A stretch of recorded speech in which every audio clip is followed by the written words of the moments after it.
Your Auburn Tigers have survived a major upset attempt by the South Carolina Gamecocks. They win 66-63, and that enough is a big enough story to talk about, but certainly there's a big story surrounding Johni Broome in this game. We're going to talk about it, the score, the stats, and of course, the storylines, all that coming up in our post-game reaction show right now.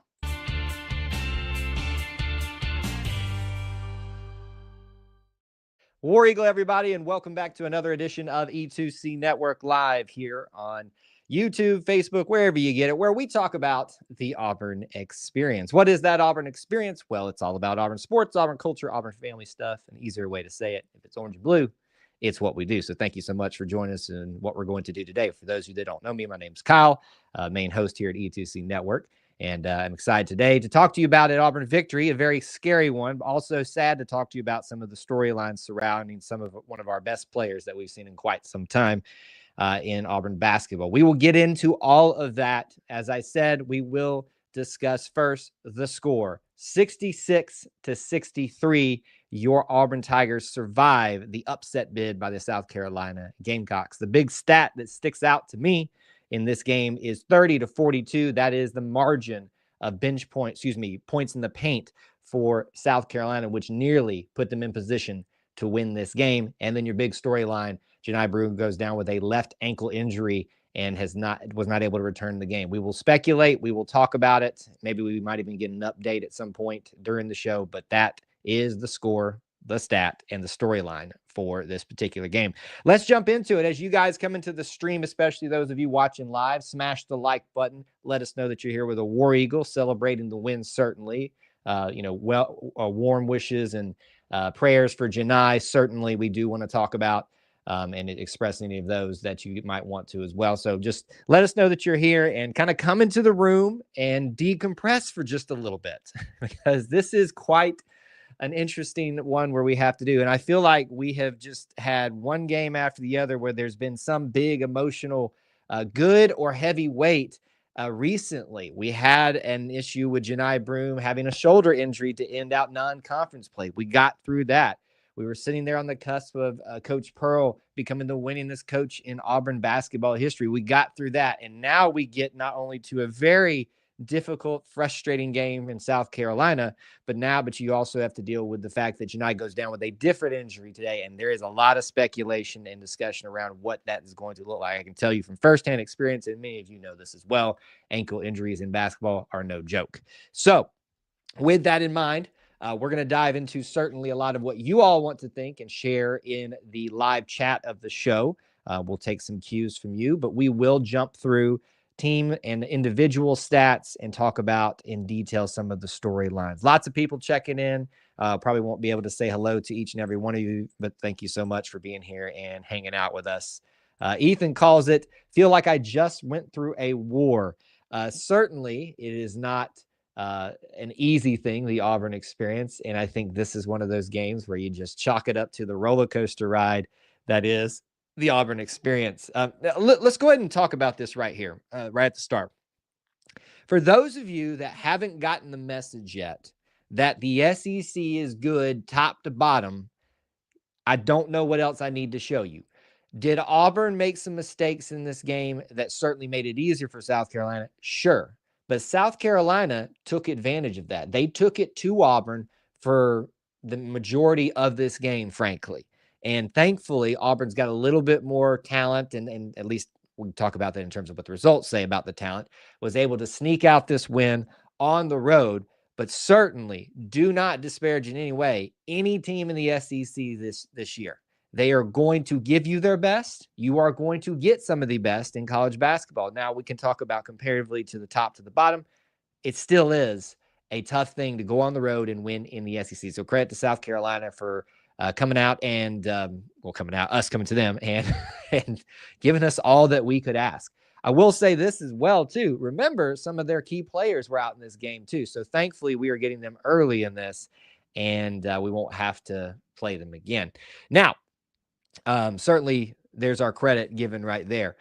We do want to talk about probably the very first thing here. My hope is that some point during the live portion of the show, when coach is able to sit down and give his post-game press comments, which we're not watching live, to be honest with you. We're just kind of going with some of y'all will probably share it in the chat. Maybe we get an update on it. My guess is we probably won't get a legitimate update for a day or so. That's kind of what happened with that. But certainly, I think we can all speculate. For those of you that weren't aware, Johni Broome got tangled up coming down from trying to go get a rebound. And I believe he actually tripped over a teammate's foot, not necessarily a South Carolina's foot, and rolled that left ankle very bad. First of all, let me just say, if we're going to complain about things that really aren't a factor in this game, I will do this. SEC Network, what are you doing? I get that it's an ankle injury and it's not as bad as some other things, but you had the presence of mind when it was initially going on not to show him so much, but you kept going back and forth, showing that over and frankly, showing the pain on the guy's face. Give him some privacy in that moment. That was absolutely horrendous. Do not do that ever again, especially to one of our guys. So I took great issue with how often they were going and showing his pain. Certainly, we will look and see what we got. Tommy says he thinks we got something here. He said Bruce said it was a bad sprain MRI back in Auburn. I think that's your best case scenario right now, Tommy. If this, I'm assuming maybe you're listening to the post game show or something like that. If that's true, I think that's your best case scenario, an extremely bad sprain, which those take a while to heal from. And Auburn's got some really important games coming up here soon. So that will remain to be seen how that is going to affect Auburn. I also want to, it brings me to this point as well. Auburn had an opportunity, as they did the last time that Johni went down, to show that they are not only in, the sequence of events. Tennessee loses, we're number 2, we can go finally move up to number 1, but unequivocally the number 1 team. The question had to be asked, what happens when you lose the best player in college basketball? Right now at this time, he is the best player in college basketball. There's a debate between him and Cooper Flagg, and certainly Cooper is going to be able to, make usage of the time where Johni is probably going to be out, assuming he can return. The question needs to be answered. What is Auburn like without them?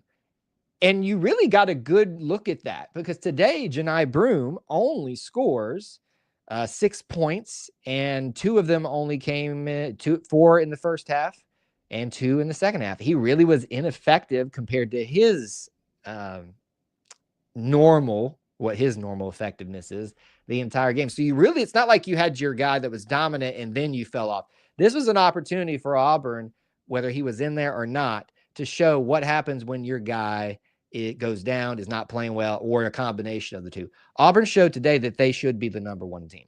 They went on the road in the SEC. They took care of business and had a lot of adversity. So if there's any questions of that anymore, I can't help you. Auburn right now is the number 1 team in the land. No questions asked whatsoever. I'm going to pop this storyline here. I know Ethan's joking here, but some of you, I know that you're not joking and you're obsessing way too much about this. But unfortunately, Ethan, I'm going to use you as the guinea pig since you posted this. If you're blaming the refs in this one, again, let's not do that. That's a Bama thing right there. Certainly, I have talked openly about in all sports, refs should never affect the outcome of a game or the flow of a game. And certainly, I think there has been times where that's happened. This could be one of the circumstances here. If you look at the fouls that were called today, 15 on Auburn, 15 on South Carolina. So there's really not a disparity there. You may say time. They made up for it in the second half, all that stuff. You should never be in a position to have the ineffectiveness, the deficiencies, the questionableness of a referee affect the flow of the game.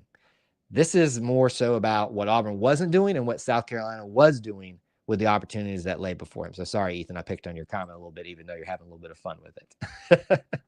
EKW says heart attack cats. I don't know why nobody should have heart attacks anymore when it comes to being an Auburn Tiger fan, because we just know it's going to go something like this down the line for us. It's just the way things are. Tommy wants to give some credit to the offensive rebounds for South Carolina. We normally do this a little bit later, but we're kind of bouncing through a bunch of topics here before we get in some stats. So let's look at this stat.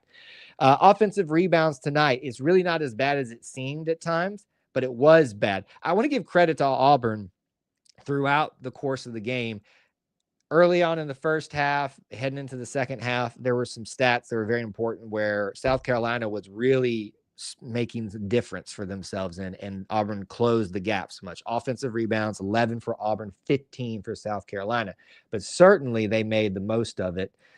Second chance points, I guess it's really not that big, but 12 for Auburn, 15 off those 15 offensive rebounds effectively. If they, some of those are steals and things like that. For South Carolina. But yes, they did take advantage of that, and that is one of the things that helped them nearly knock off the Tigers. All right, let's definitely move into this part of the discussion. It'll help us kind of transition to more. We'll come back around to Johni, to some other things. We did open up the show talking about that. Who is your player of the game? Some people are already offering it up. Some of you even started the show out by doing that, but let's do that again in the chat. Just give me your player of the game. Kevin wants to put his case out there. I think Miles Kelly had the edge for player of the game because he was the most, I felt, consistent throughout the game, knocking down several key three-pointers, 4 for 8 for the day, 5 for 10 from the field for 14 points, 6 rebounds, 1 assist, 2 personal fouls, and 1 turnover in 34 minutes of play. He actually plays the most out of all Tigers in this game. But what was and he deserves some credit. Some of you are giving that to him right now. To me, the player of the game, probably what a lot of you are saying, is going to be Tahad Pettiford. Tahad Pettiford is your leading scorer at the very end of the game, knocking down some clutch, and I do mean clutch, free throws with just time waning down, and you have to have them. A freshman, that's tough enough. In that moment, it's tough enough. Has just straight up, there's a freeze warning in his veins because there's so much ice in it. 15 points, 4 for 9 from the field, 2 for 5 from the three-point arc, 5 for 6 from the free throw line, 2 rebounds, 2 assists, only 1 turnover in 22 minutes of play. Tahad Pettiford tonight was pretty outstanding for the majority of the game. Really enjoyed seeing him. He's done it in other times this year, right? He's flourished a lot, but I really enjoyed watching him be in these moments and show that he is the real deal. So only 2 Tigers tonight get into double figures. That was Tahad Pettiford and Miles Kelly, who we just discussed as your best options for player of the game. WT wants to give CBM player of the game honors, and certainly he could probably have it every single game. All-around play, influenced a lot of the game defensively. Certainly that is the case. 8 points for CBM tonight. He is 4 for 9 from the field. Did not make a three-pointer. 5 rebounds, 1 assist, 2 personal fouls, and 1 turnover in 33 minutes of play. Your third leading scorer, Chad, was the fourth, was Chaney Johnson, who had some pretty key moments tonight. I feel like that's very Chaney-like. Chaney, once again, is presented with an opportunity to take center stage while whatever with Johni is getting figured out takes place. Chaney Johnson with 9 points, 4 for 7, 1 for 2 from the three-point arc, and 4 rebounds, 2 assists, 3 personal fouls, and 1 turnover. So here's another element that we're not even thinking about or haven't talked about at least yet. The fact that Auburn lost Johni, and early before this, a lot of their big men were in foul trouble. Dylan was in foul trouble, fouls out tonight. So was Chaney. There was a moment where both of them had their 3, and then Dylan shortly after there got his 4th. Johni's out of the game. You get an opportunity to bring Yaheem Hudson in and play a little bit more. So likely that means some more playing time for him with whatever is going on with Johni.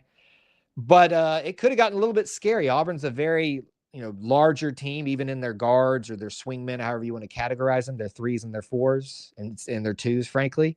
So it's not like they would give up a ton across the board in size, but certainly that is a factor when you have basically all your main big men with either foul trouble or out for the game with an injury. Least wants to give credit to Chaney for playing some good ball. I think Chaney is once again, the one thing that's knock against Chaney is he gets a little bit ahead of himself, and I think that's his more aggressive style of play that I've seen him pick up this year. That's not necessarily a knock, but I think it's finding that balance between that aggressiveness that I've seen him play with this year and being more efficient with that aggressiveness. But certainly he is going to be important going forward and has been this entire season too. Let's see here. Charles giving some credit to Dylan. Played great defense the last minute. The foul call that was called on, it was not a foul, I think is what he's saying. That block with less than a minute to go was huge. Dylan played outstanding, especially to start the game, really inserted himself before he got into some foul trouble. Dylan tonight with 6 points, so it's a typical scoring event for him. He gets 7 rebounds, 2 assists. He doesn't commit a turnover in 25 minutes of play before fouling out. And let's look at some of his other stats tonight, a little bit breakdown, because I don't think you're going to appreciate Dylan enough without looking further into it. Let's see here. Looking for 3 blocks tonight. And anything else that maybe sticks out to me from him. I think that's the main other stat that I wanted to look for. So Dylan definitely deserves a lot of credit tonight. Lee, thanks for hanging out with us. And we appreciate you being here. We got a new viewer here to the live streams. We do these every single basketball game. We'll miss a couple later down the line because I'll be on vacation, but certainly do hang out with us. Okay, the rest of your scoring tonight. Denver Jones with 4. We already talked about Johni with 6 for while he was in there. Ja'Kai Howard knocked down a pretty clutch 3, but gets 4 points on the day. And then that's everybody who has scored in the game. So there are some individual stats and things for you to consider. So we'll move more into some more generic, bigger picture team stats discussion thing, but we can certainly come back if there's a player that you want to give a shout out to, someone that we need to discuss, a moment in the game. So certainly we can come back to that in a second as you guys bring up topics to talk about. Tim says that we will struggle without Broome. I'm going to argue a little bit against that, Tim, and not necessarily saying that we won't be different and maybe less effective, but the result of this game, pretty much, as I said earlier, proves that Auburn can be competitive, especially in adverse situations, which they found themselves in when Johni Broome is out. And he does play for a lot of this game, but he was really ineffective. And I know that pains to say with literally what he's going through right now, but it's just the facts. So you really did play a game without the typical Johni Broome, and you still got the win on the road. It is impressive, but certainly we will be different without Johni Broome. Here's your scoring breakdown for the full game. 34-40. Auburn was losing going into the first half. They outscore South Carolina 32-23, resulting in that 66-63 final score. So a great turnaround in the second half. Again, credit to South Carolina, because even when Auburn was making some of their runs, they kept responding and would take back the lead, or if it tied back up, take back the tie. In fact, let's look at that a little bit. Lead changes. There's 6 times tied tonight, 9 lead changes. Auburn led for 16-22. They led for 20-31. Again, you got to give a lot of credit to South Carolina. Lamont Paris is the reigning SEC Coach of the Year, I believe.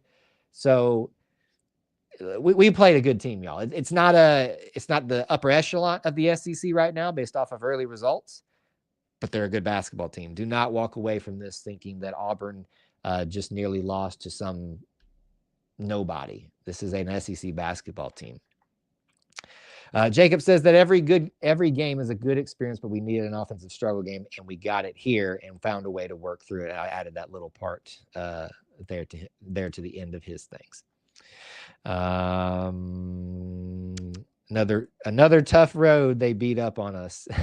Yes, they certainly did that, Blake says. Okay, team stats. Y'all know where I'm going to go, right? I think a lot of you are starting to learn the routine here and what I focus on, and I hope you're starting to see that I'm serious about this and that I actually kind of know what I'm talking about a little bit. The 3 most important stats in any game are the team turnovers, free throws, and rebounds. Those are the most important in the game. They will, a lot of times, tell the story of the game. They may not, if you win all 3 of these categories, you may still lose because some other things just were so different, but these will tell you kind of how the game was going, especially when you take into context of where it is. Free throws tonight. Auburn is 50% from the free throw line, 6 for 12. So not a ton of opportunities, but certainly if you make 4 more of those, not 3 more of those, it's at least in the 70s, and it looks a lot better. So they lose that, but South Carolina also could have taken advantage of a few more opportunities they had, not a lot. They are only 56%. Turnovers. Auburn actually wins this one 6-9. So had Auburn turned the ball over more, been less efficient with their times having the ball, this is a South Carolina win. That's a key stat right there, folks. That's a big, big one. Rebounds. South Carolina wins this one too, as we already talked about, 33-37. But the big story here is if you looked at the first half rebounds, there was such a much larger gap, especially earlier times in the first half. Auburn closed that gap, and so thus making up that big opportunities that South Carolina was making for themselves, where they pushed out to a 9-point lead at one time. So Auburn does lose two of the three most important stats, in my opinion, but they win one and they make up ground in another, which results in not in my opinion, in fact, a very close and scary win on the road in South Carolina. Let's see if the guys are pointing out anything in any other categories here. We'll work down some other stats here. This is field goal percentage. 46% for Auburn. They shoot 41. 3-point percentage, it was decent, 38, 8 for 21. Probably could have shot a few less. They do not shoot well from the 3-point arc, that being South Carolina, 25% for them. Excuse me. Let's knock the microphone there too.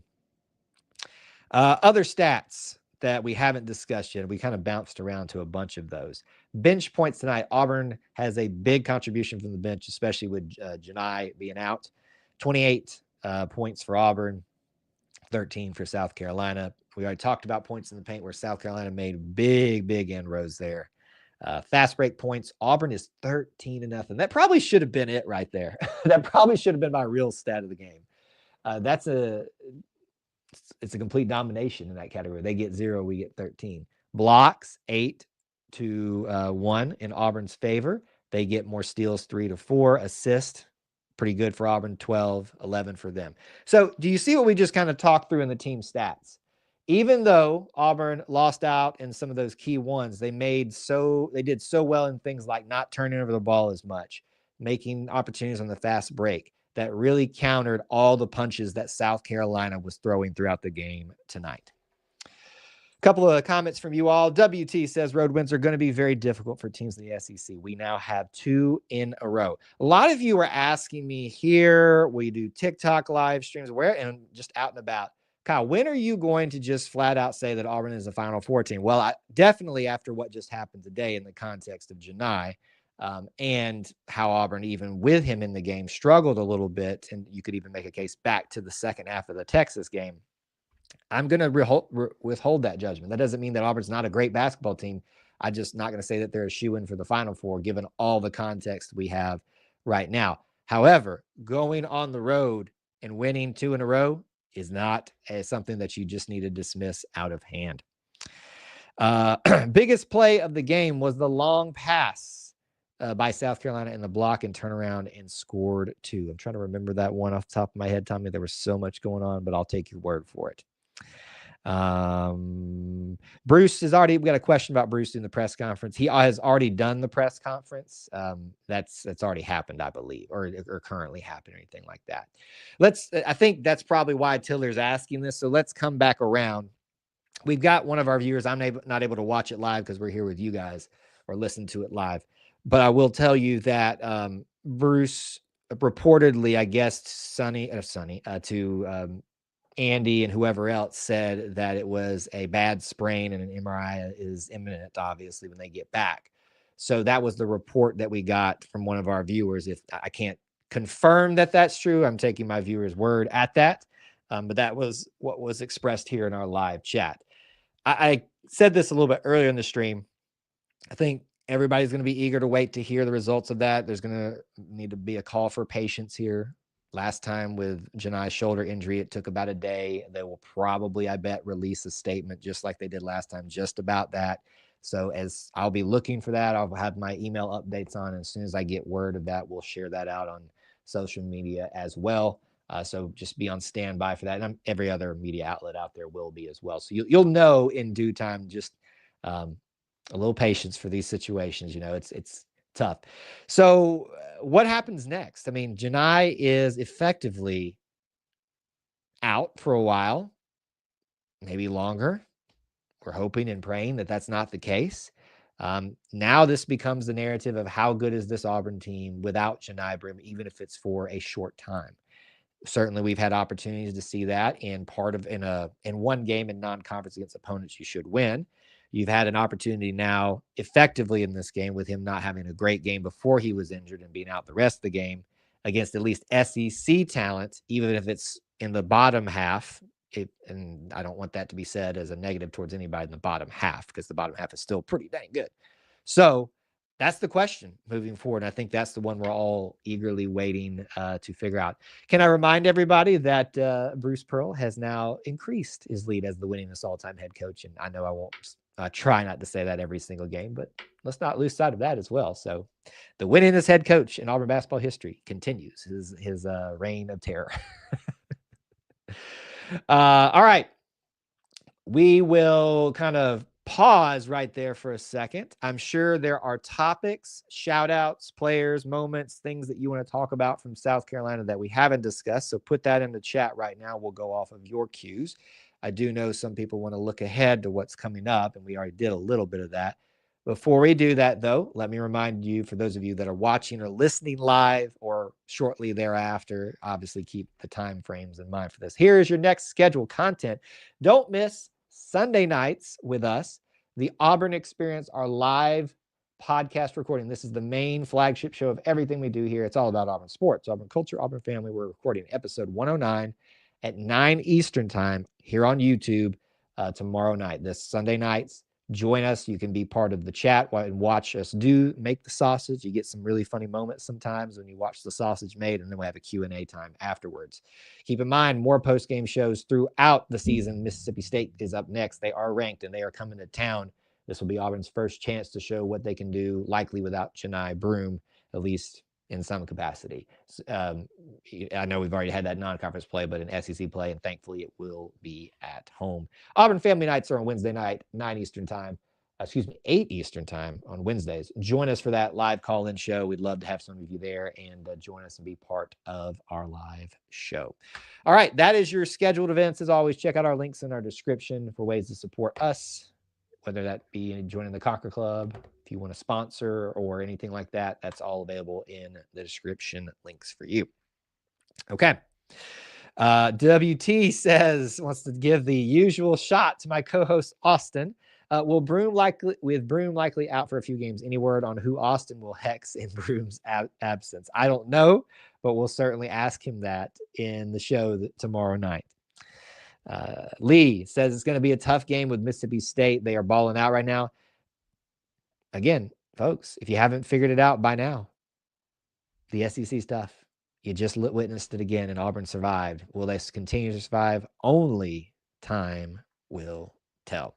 Obviously, it's a good opportunity for Auburn to get a quality win at home. I would assume that would be a quad 1 win. I forget what the parameters are at home for it to be, but it's another opportunity for Auburn to add to their resume.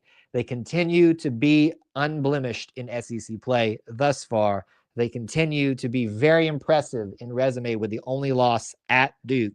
You are looking, folks, no matter what polls say. So don't worry about it if it doesn't end up that way. It's going to, but don't worry about it. You are looking at the best team in college basketball, and they just proved it because they answered the question, what happens when the National Player of the Year likely candidate at this time goes down? What do you do without him? They just won on the road in the SEC.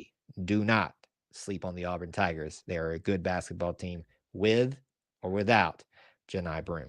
All right, folks, we're going to call it a show. Thank you guys so much for hanging out. We had a very lively chat on a very early-ish, given that everybody usually has Saturday stuff going on. We appreciate you hanging out with us. Join us all this season for post-game streams and much more here at E2C Network on YouTube, which is our home base, and plenty of other places. You guys are the best little family within the Auburn family. So thank you so much for being part of the show. Till we talk to you again, War Eagle.